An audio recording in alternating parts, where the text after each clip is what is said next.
Sounds good. Hi, this is WC Turck again for Revolution and Beer, revolutionandbeer.com. We've been collecting stories about the arrest of the activists here at the Palmer House during the anti-ALEC action today. With us is, go ahead and introduce yourself for folks. Sabransky, and I am in Chicago, and I follow ALECexposed.org. It's a website that is very rich in information, and it's run by Center for Media and Democracy out of Madison, Wisconsin. Great site. And that's how I know about what's going on and what's going on with ALEC.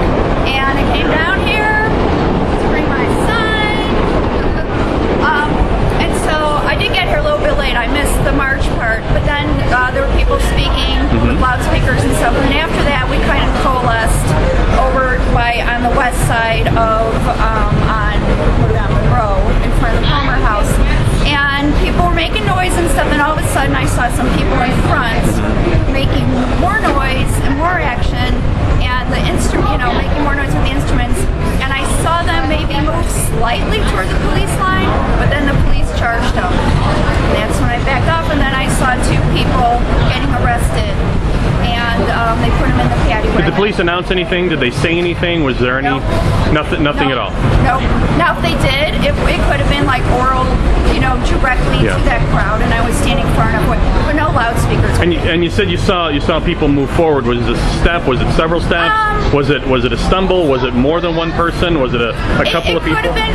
It wasn't the whole crowd. Absolutely not. It was maybe. I still remember a guy with like reddish curly hair being the one kind of in the forefront, and that's when I stepped back.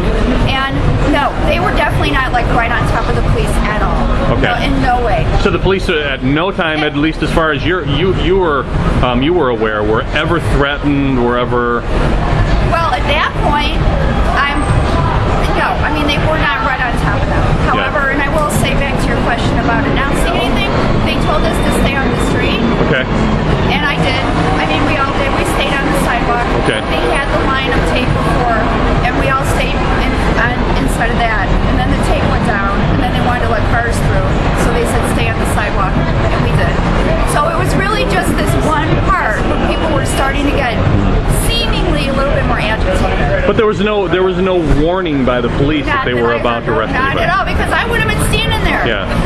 Yeah. I really have no interest in getting arrested. I was shaking. I want to do things, First Amendment, exercise my First Amendment peaceably, and that's it. Okay. And this could have been a stumble, somebody tripping and falling, or did it say it just?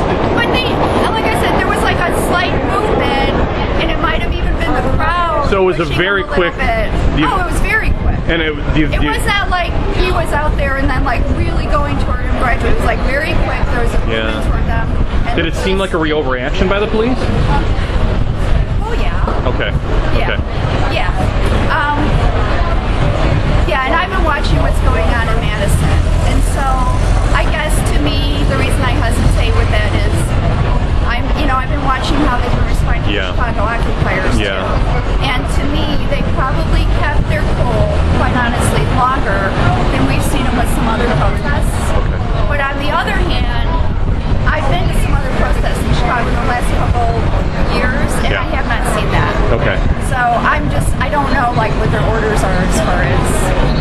Last question I have for you, and you've been absolutely wonderful. Thank you so much. Is why do people need to be interested in what's going on here with the ALEC conference? ALEC is set up as a 501c3, and what that means is it's a charitable organization. That means they are tax-free. Yeah. If they had been trying to set themselves up right now, the IRS would have been scrutinizing them. They would have been part of that, the congressman said was, what were they calling it? I'm losing my words. Anyway, the reason we should be concerned about ALEC is that because they are set up as a tax-free organization, but yet they are a lobbying organization. Corporations lobby the lawmakers who are members of ALEC privately and secretly. The corporations write the laws, and they tell the lawmakers then sponsor those laws. Word for word. Yes. In fact, virtually no changes to the legislation as is written by the corporation. That's so easy to track. Yeah. And the best example of this that would be relevant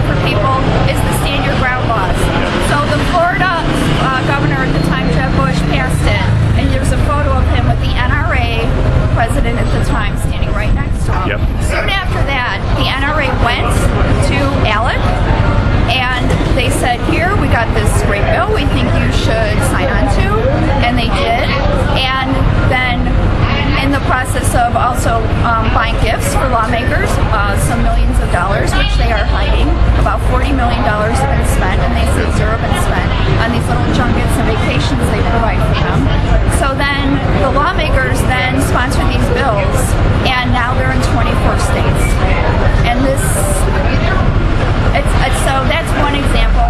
Some of the other examples have to do with right to work, busting up unions. Also, they want to keep minimum wage at poverty level. Of course, we know we have 50% of people in our country right now at poverty level.